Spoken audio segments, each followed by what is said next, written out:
I knew I had brought together all the elements of my system, for I was put to a severe test in 1939, and I met the test successfully.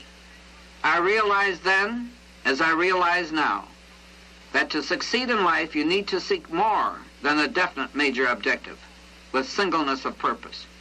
To succeed, you must first seek the essence of many things.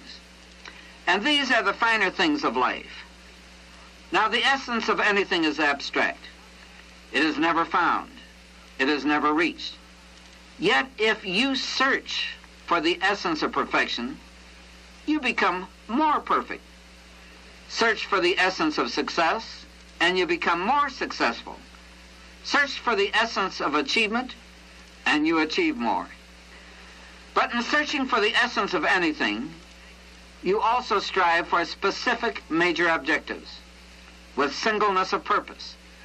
And thus, with each successful step forward, you get closer and closer to the essence of that which you seek. And when you seek tangible riches and success as you search for the true riches of life, you will find them if this be your desire. The essence of success in any man's life depends on his living philosophy.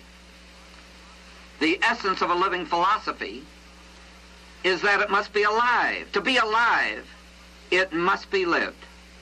To be lived, you must act.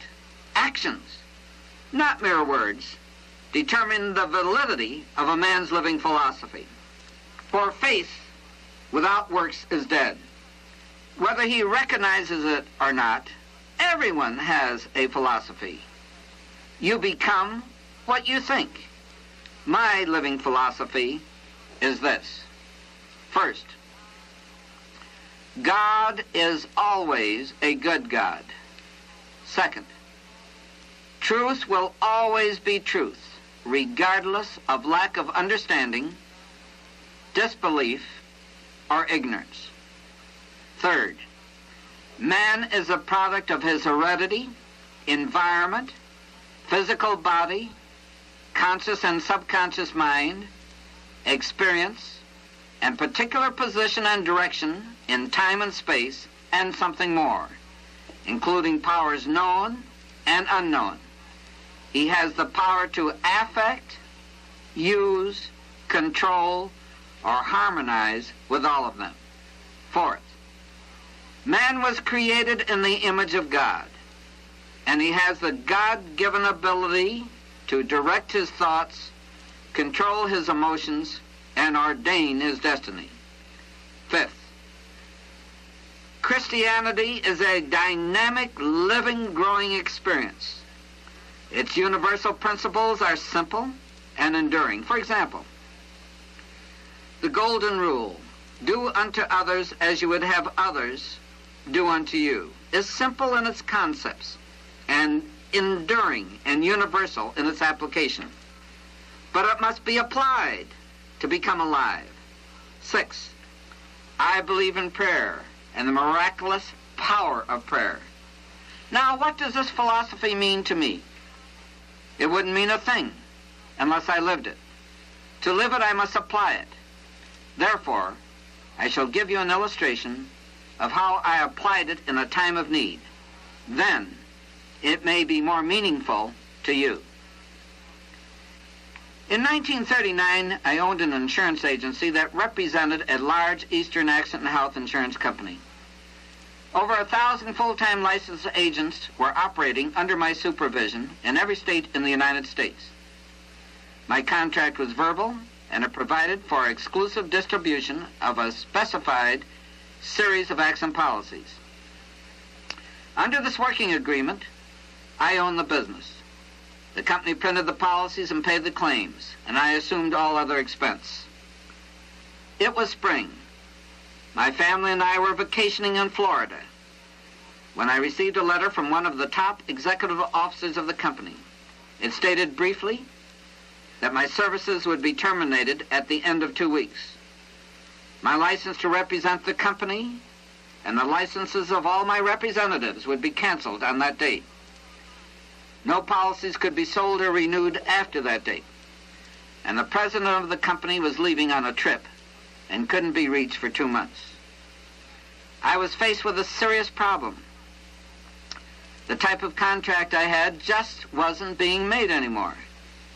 Making a new connection for a national operation such as mine within 2 weeks was an improbability.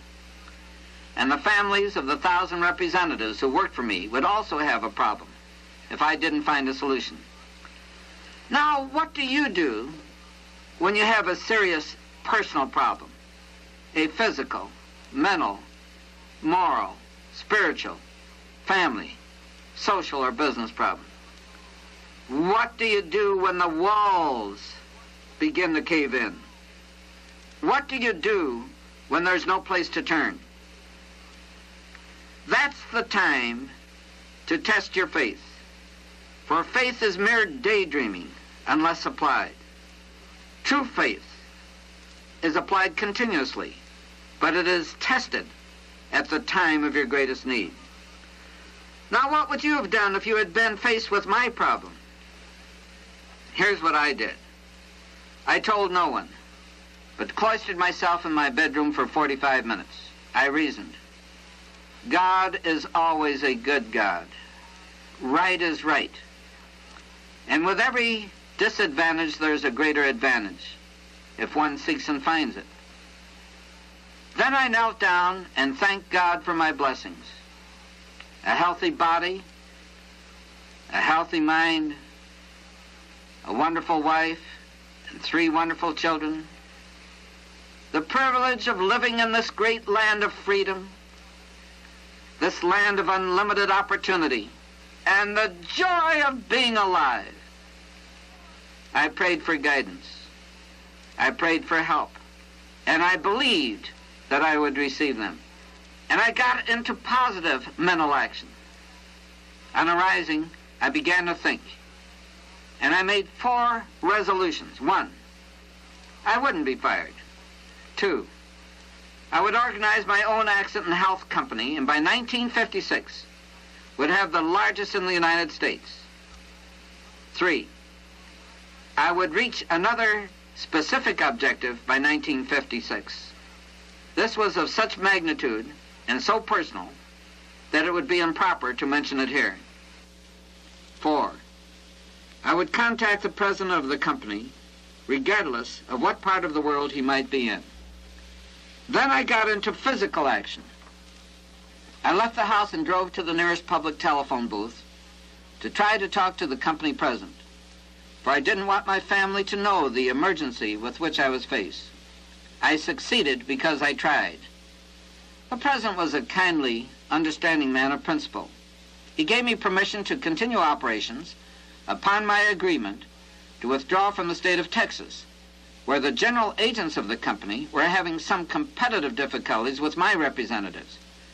We were to meet at the home office in 90 days. We did meet in 90 days. I'm still licensed for that company, and I continue to give it business.